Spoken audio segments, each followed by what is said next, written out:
How many offensive rebounds you go give him? Oh no, not you. Not you. Oh, I'm tired of him. I'm sick of him. I'm fed up with this man. Lock him up. Yes, I'm talking about you. Put him in Bacchus. Get locked up, they won't let me out. They won't let me out. Yes, the Olympics may be over, but Steve Kerr is still on your ass. I'm passing the phone to my son. Hey, this is Jason Tatum from the Boston. Yes. Yeah.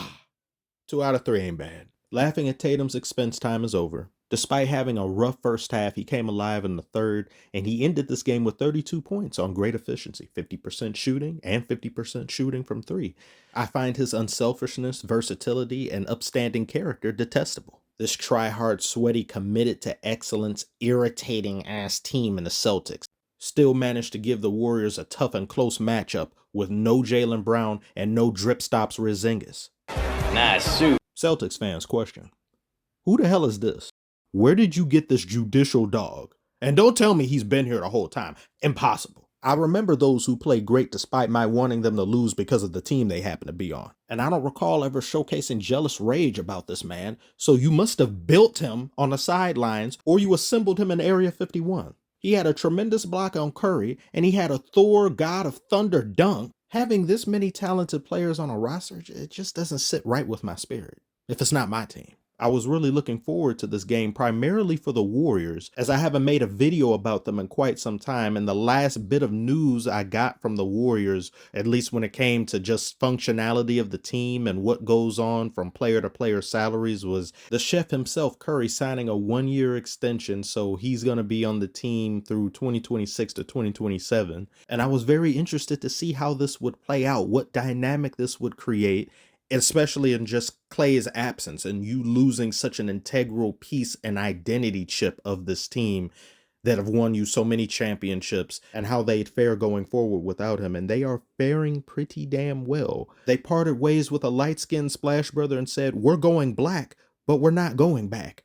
We're cookies and cream now. The best chocolate bar in the world. And if you disagree, your opinion is wrong. Second is Ghirardelli and third is Reese's. That's just for me personally, though. Now, even though, as previously stated, the Celtics are missing very important, integral players currently, the fact that the Warriors were able to guard them so well on the perimeter, they were able to limit their three-point attempts, they were able to just outright neutralize that being a threat, because I've complained in quite many videos about how dangerous the Celtics team is with the three-pointers. And they started getting back on that crack in the first half because of this scary scalped individual, this tryhard, and Derek White. Somebody needs to get in touch with this man's dealer and tell the dealer to cut this dude off. This elite sniping pest had 12 points in 4 minutes, 100% field goal percentage, 100% from 3. He made all his free throws. They had to call a timeout to get this man to stop. I said, go lay down. It's just basketball. At the end of the day, it's just basketball. It's ridiculous. I get more and more why he was chosen for the Olympic team. And there were a lot of people looking at that decision and that choice like, what the hell when it happened, and outright refusing to acknowledge what this man brings to the table. And he's shown it this year. This guy is, the light for this man is so green. I don't believe he's ever stopped at a stoplight once. Not one time in his entire life. A very important factor in this win for the Warriors was their bench. Their bench played beautifully. By the end of the first half, the bench had more points than the starters, and they also shot better from 3 than the starters. And the Warriors as a whole took advantage of very careless turnovers made by the Celtics in the first half. And you had Curry, who was starting to cook, and you also had I'll just be nice, a little bit nice to him this video. Number 23, despite his inability to put up points, because you're never gonna look at him as a guy who can get you buckets consistently. The things that he does well for this team, I've complimented him on in the past, because he's the glue guy of this team. The energy he provides, setting up plays, distributing, facilitating. He works so well for this team. But if he were to be traded somewhere else, I don't believe he would have the same effect on that team. He wouldn't have the same presence. He wouldn't command the same level of importance.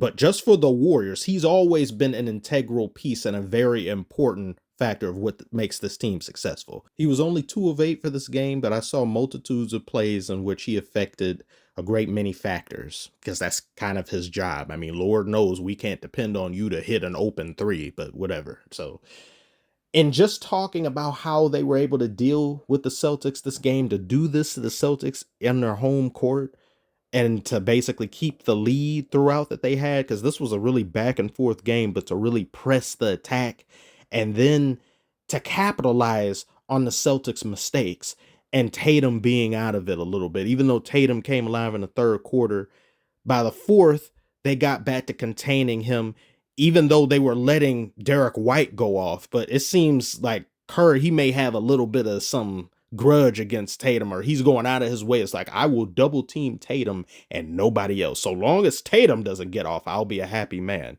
But just given how the Warriors performed in this game, could they be back? Could they be a defining force in the West again? Not just a team that's coming in maybe at the 7th or 8th seed play-in tournament. I'm not sure as of yet. Not going to say anything because it's still too early, but they have looked very good.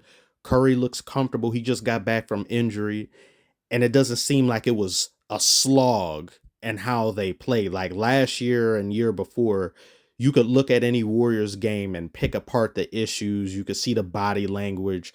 And I know Klay and how he was feeling about his diminished abilities, as well as number 23 acting a fool, and then the Warriors feeling as though they're a shadow of themselves. It creates a lot of doom and gloom in the locker room. It can kill morale. It can affect your day-to-day play.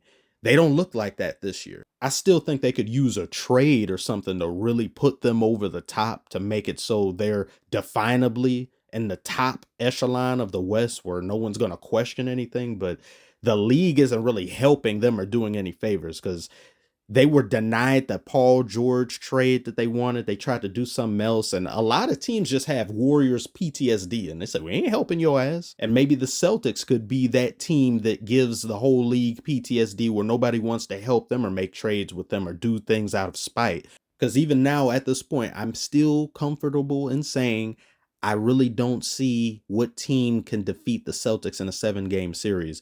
The Thunder are looking more and more like maybe they could be that team, because they've looked incredible. They looked amazing. And as of making this video, the Thunder and the Cavaliers are the only 2 undefeated teams still remaining in the NBA. Shout out to Cavaliers and your fans, as y'all doing some stuff and y'all not getting the credit that you're due. I'm gonna have to make a video about them too.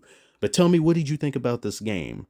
You think the Warriors may be making a comeback? You think Buddy Hield and Curry are the new Klay and Curry? And do you disagree with my take on the Celtics and believe there's another team out there other than the Thunder that can definably beat them in a 7-game series?